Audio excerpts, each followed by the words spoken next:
All right, guys, we're back here with Ohio Fish Rescue. Now, there's a few times when we read comments online or we find a post that someone sends to us, and it sparks our attention.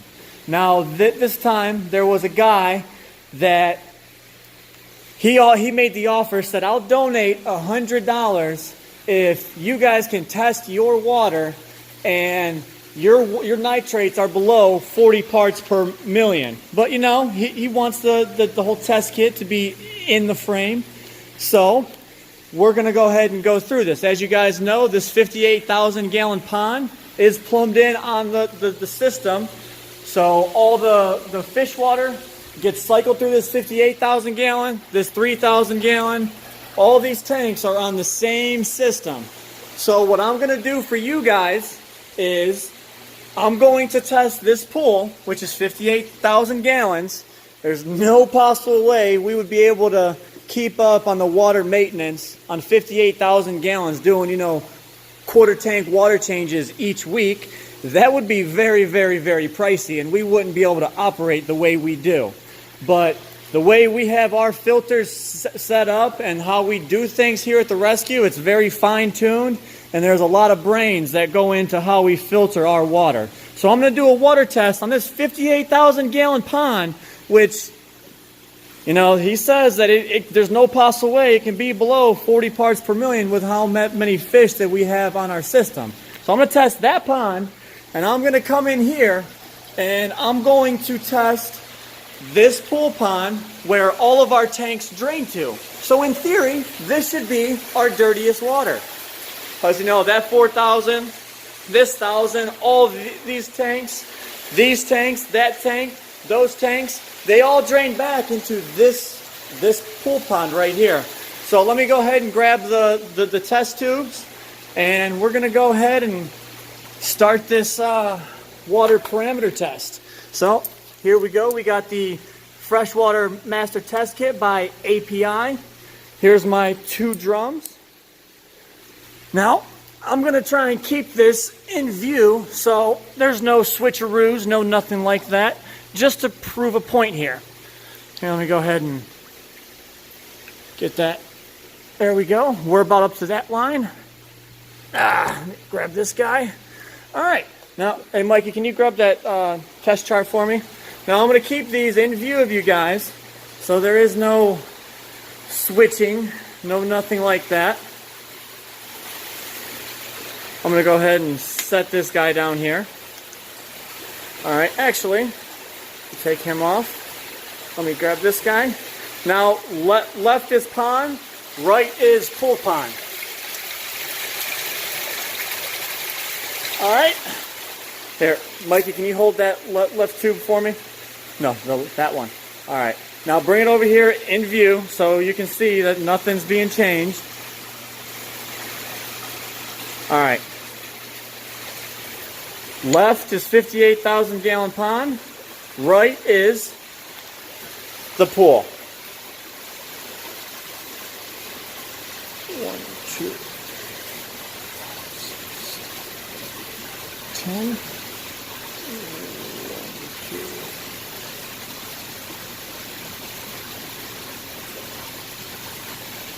2. Now, let me go ahead and shake these guys up. Let me go ahead and shake this guy up. Now let me pop the top. Oh, good thing I had a top on that one. Now this is a little bit harder to do, trying to keep this in frame.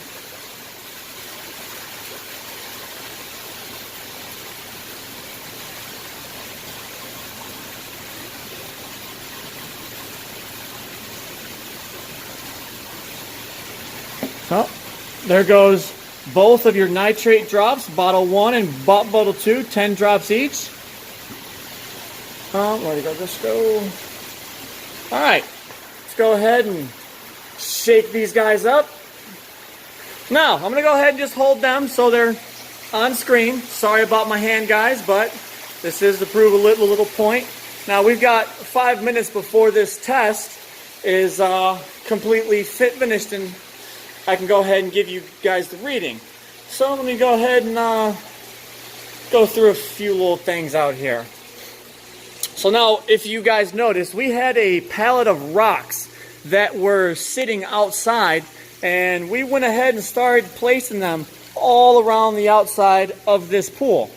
So we wanted to go ahead and try and give it a little bit more natural look so it wasn't so much of an eyesore until we can go ahead and have the fake rock built, because that's going to take some time and also take a bunch of money. So we went ahead and just placed them out here temporarily to try and give the pond a little bit more of a natural style look. But every day we come out here, this water is looking way more cleaner. So every day it gets a little bit better. And I went ahead and I found it was a 30-gallon drum. It was sitting beneath our fish tank that both me and my father forgot about, and we didn't think it was under there, and I found it today. So that's another 30-gallon drum of activated carbon that was brand new that we go ahead and went and set up on the system to go ahead and take out the blue dye from the water. Now, as you guys can see, the plants are starting to grow in nicely. We've got spider plants popping up. These little pond plants, someone stopped by. Now, the hostas we have on here, we were told they have to go through a winter cycle to be able to grow. Well, we're going to go ahead and test that out. If they don't work out, that's completely fine. We'll go ahead and put more plants on as time goes on. But the pothos is really starting to spread a lot. Them elephant ears, you're starting to get a fourth spout on them. We've got spider plants growing all over that waterfall. We've got pothos growing all the way over there. Let me go ahead and walk this around for you guys. Now, mind you, these test tubes have not left the frame of the camera. I just want you guys to see that. And those look pretty yellow to me. I don't know, man. But we've got more plants growing all the way across the whole back of this pond. You can see they're starting to sprout up. And the plants are really starting to take over. Like, I've never seen a stalk on these pothos. They're about the size of my thumb. We do have some frog bite in there. Now, don't yell at me, guys, if I happen to get the names on these plants wrong, because I'm not a plant expert. I don't claim to be, but there are a bunch of underwater pond plants someone gave to us here. They're starting to sprout up. You've got more of them spider plants. Not sure what these are either, but everything's starting to sprout up. This should spread like wildfire. I actually went out to our pond out back, and this was the first thing to sprout up. And these things will grow pretty well. So I put that in here to start spreading. I will go out back and I will get some more pond plants from them. But yeah, I just wanted to give you guys a little update on this pond while we waited on this test strip, or not test strip, test kit to go ahead and finish changing colors. You know, you got to wait 5 minutes to be able to read your nitrates. We've got this Tigrinus in here. He's looking pretty nice. He's healing back up. And I can give you guys a little update here. This is the albino pearl that came to us from the Center for Stingray Biology. He's starting to fatten up, and he's a very feisty eater, so to say. Now, you guys have been asking, where's the caiman? The caiman is, of course, he's in here in his own enclosure.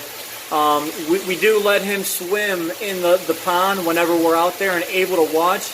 But he is very feisty, and he likes to bite, so I don't want to leave him in the pond for a few reasons. One, I don't want the fish to get harmed.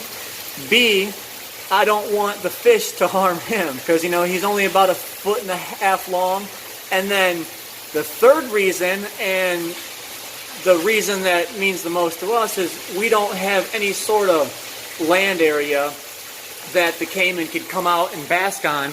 So we have him set up in here for now until we do have plans for him having an enclosure out there in the pool room, but it's going to be specific to him. You know, maybe some turtles in there if we can. But we got all these little angelfish here yesterday as a rescue. We've got a first responder EMS lady that wants to come and give them a good home. So I'm holding on to them for her.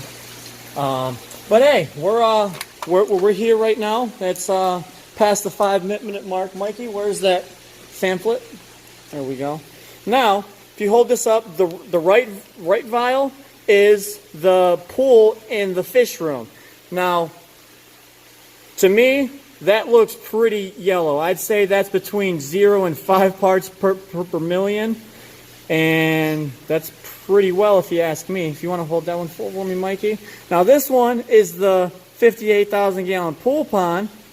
Now that one looks to be about the same, between 0 and 5 parts per million.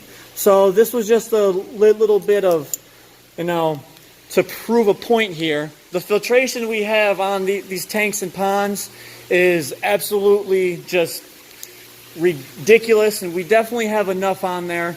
We run a drip system on all of our tanks, so there's constantly water that is running through the tanks.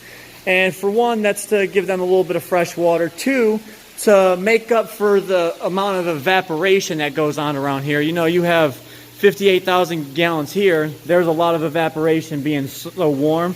So we have to correct for that in our drip system, as well as give the fish a little bit of fresh water. Now the main grunt of the work that's done here is by our filtration. We rely heavily on our plant system, to where out here we have the plant system with this whole river ordeal, but beneath these rocks is a natural wetland style filtration, and there is anaerobic chambers that are buried all throughout this gravel. So it took about a month and a half for all that bacteria to grow, and now that's starting to eat nitrates.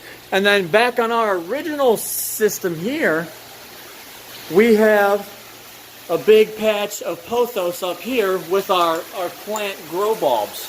Now, if you look, there's nothing but roots going down into the top of our filter box here, eating nitrates out the water. So I just wanted to give you guys a little insight. That's a water quality test here at Ohio Fish Rescue. I think it's pretty good, if you ask me. The fish are happy, they enjoy themselves, and they have very clean water.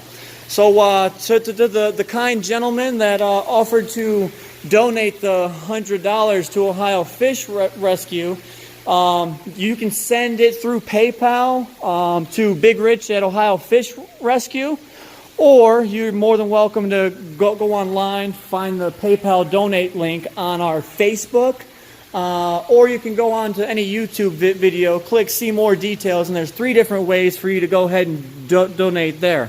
And I thank you very much. That kind donation will go into giving these monsters a little bit more food. Thank you very much, guys. I'll talk to you later.